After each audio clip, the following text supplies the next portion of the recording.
What were the first 3 things that you did to launch your business, to take it from this is something I do at night to this is something I do all the time?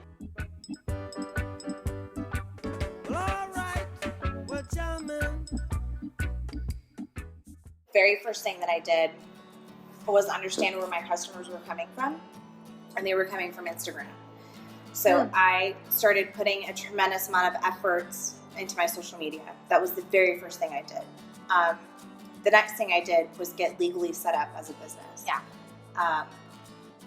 When you're talking about food and when you're talking about just a new company, it's so important to do it the right way and to not rush the process.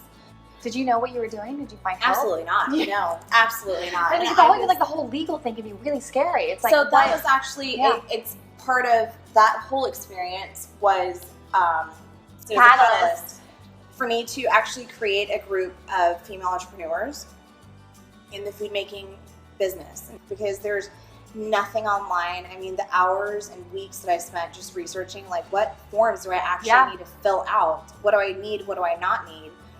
It's all trial and error, and it's all tons of research. And if I had a resource like that when I was starting this, I easily would have paid $3,000-$4,000 to have them just tell me what I need to do. Just make sure I have it right. And there's just not a lot of people doing that out here.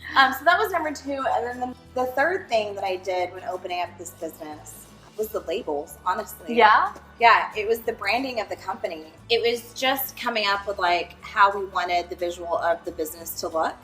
And I knew that we were a really rustic, real food. We're part of that slow food movement. And so I wanted people to pick up the bottle and think, this is an artisan craft made product. Like, this is not something that was made in a huge facility by a robot. There's like love in this tub right here. Absolutely. I think that, and it's so much of Texas, and it's very, like, I'm from Dallas, and you know, the Southern roots are really strong in this. The Southern roots are real.